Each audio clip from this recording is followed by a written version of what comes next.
अस्सलाम वालेकुम। इस सीरीज़ की एक नई किस्त में दोबारा खुशामदीद, जिसमें हम आपके साथ जनाब मसीह की अलूहियत से मुतालिक बात कर रहे हैं। ये एक बड़ी सीरीज़ है जो तस्लीस के अकीदे से मुतालिक है, लिहाजा गुज़श्ता चंद इकसात की तरह आज की किस्त में भी हम जनाब मसीह की अलूहियत पर तवज्जो मरकूज़ करेंगे। और सबसे अहम बात यह है कि मैं किताब मुक़द्दस से ज़ाहिर करने आया हूँ कि ये ऐलान खुद जनाब मसीह ने किया, किसी और ने नहीं, बल्कि उन्होंने खुद ये ऐलान किया। ये जरूरी है क्योंकि मैं एक मुसलमान के तौर पर पला बड़ा हूं और मैं जानता हूं कि बहुत से मुसलमान समझते हैं कि जनाब मसीह ने कभी भी अपनी अलूहियत जाहिर नहीं की। मेरी दुआ और उम्मीद है कि जब आप इस सीरीज को देखेंगे, इन हवालों को देखेंगे जो मैं आपके साथ शेयर कर रहा हूं, आप इनकी छानबीन करेंगे, किताब मुकद्दस हासिल करें, किताब मुकद्दस ऐप डाउनलोड करें, अब जो भी तरीका मुंतखब करें, बस खुद देखें कि सच क्या है। मैं इसे सियाको सबाक में पढ़ूंगा ताकि आप वाज़ेह तौर पर जान सकें कि जनाब मसीह क्या कहना चाहते हैं। इसे जहन में रखते हुए आइए देखते हैं, क्या जनाब मसीह ने वाकई हम पर वो तमाम सिफात जाहिर की जो उन पर लागू होती हैं? क्या वो कादर मुतलक हैं?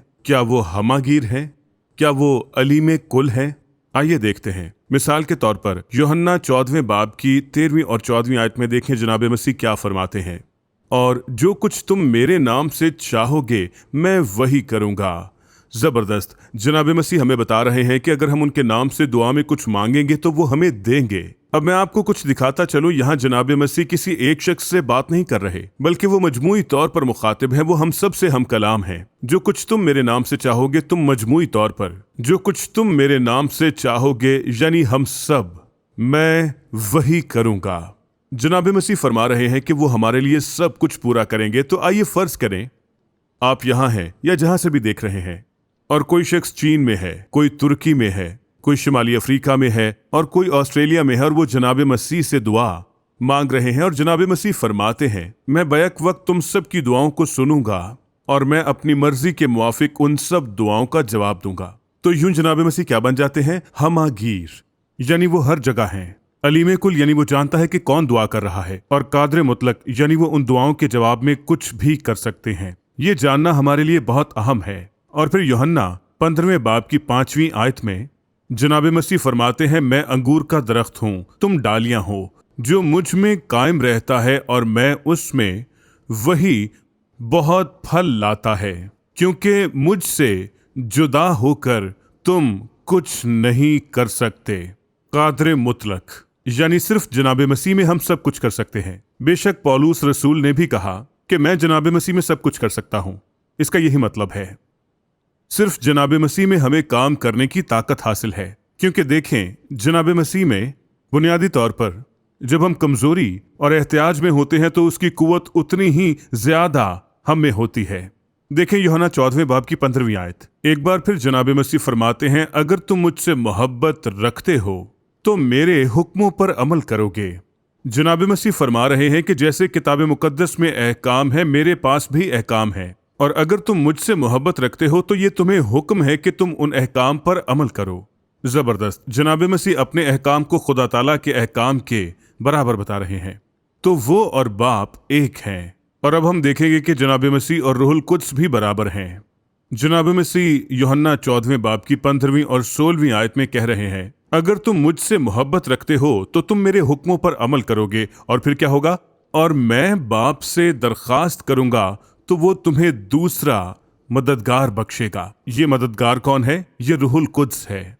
और देखें, ये बहुत अहम है क्योंकि यहाँ लिखा है दूसरा मददगार, और दूसरा से मुराद है ऐसा शख्स जो जनाब मसीह के बराबर है। यानी जनाब मसीह कह रहे हैं कि मैं मददगार हूं, लेकिन मैं तुम्हें दूसरा मददगार बख्शूंगा जो मेरे बराबर होगा। चुनाचे आसमान पर जाकर जनाब मसीह ने बाप से कहा कि वो रूहुल कुद्स भेजे जो कि दूसरा मददगार है। इसीलिए दूसरा मददगार यानी रूहुल कुद्स जनाब मसीह के बराबर है। जो कुछ बाप का है वो सब मेरा है। यूहन्ना 16वें बाब की 15वीं आयत। जो कुछ बाप के पास है वो मेरा है, यानी बाप के साथ बराबरी। इसलिए मैंने कहा कि वो मुझ ही से हासिल करता है और तुम्हें खबरें देगा।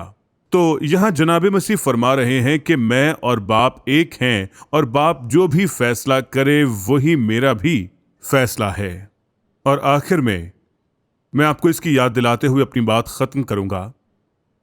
देखिए, हमने इस अहम सीरीज के लिए बहुत सारी इकसात में काफी वक्त लगाया है, जो कि खुदा ताला कौन है से मुतल्लिक एक बहुत ही अहम नजरिए के बारे में है।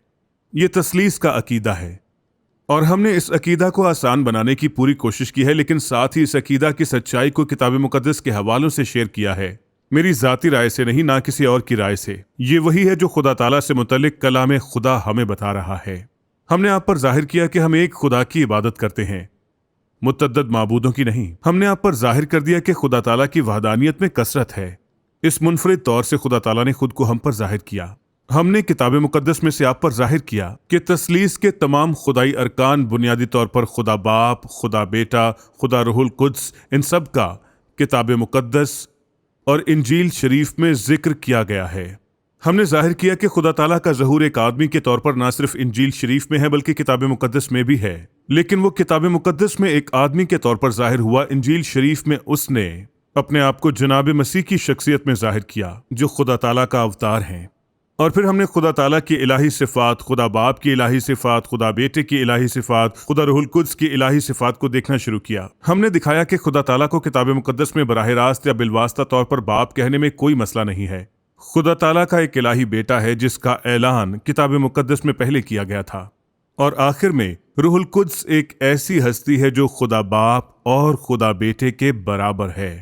اور اختتام میں ہم نے کچھ اقساط کی جس میں ہم نے دکھایا کہ جناب مسیح نے خود اپنے کلام سے اپنی الوہیت اور اپنی ہمہ گیر صفات کا اعلان کیا۔ مجھے امید ہے کہ آپ نے ان تمام اقساط کو دیکھنے کے لیے وقت نکالا ہوگا، اور ساتھ ہی ساتھ یہ کہ آپ نے ان حوالوں کے نوٹس بھی اپنے پاس بنائے ہوں گے۔ ایک کتاب مقدس لیں، اس کی کوئی بھی جلد، کوئی بھی ترجمہ لیں اور اس کا شخصی مطالعہ کریں کہ خدا تعالیٰ کا کلام یعنی کتاب مقدس کیا کہتی ہے، اور اس بات کو یقینی بنائیں کہ اپنے مطالعے کے اختتام پر آپ کو یہ سمجھنا چاہیے کہ آپ کو فیصلہ کرنا ہے، اور یہ فیصلہ آپ کی ابدیت اور آپ کی پوری زندگی کو متاثر کرے گا۔ آپ کی ابدیت کی بنیاد اس بات پر ہے کہ آج آپ کیا فیصلہ کرتے ہیں۔ میں نے جناب مسیح کو خداوند اور نجات دہندہ قبول کرنے کا فیصلہ کیا، اور تب سے میں اس اطمینان میں ہوں کہ میں ابد تک خدا تعالیٰ کے ساتھ جنت میں رہوں گا۔ اب جو کچھ خدا تعالیٰ نے کتاب مقدس میں سے آپ پر ظاہر کیا، اس کا انکار کر کے آپ قیامت کے دن خدا تعالیٰ کا سامنا کرنے کے لیے تیار ہیں؟ یہ ایک انتہائی اہم سوال ہے جس کا فیصلہ میں آپ پر چھوڑتا ہوں۔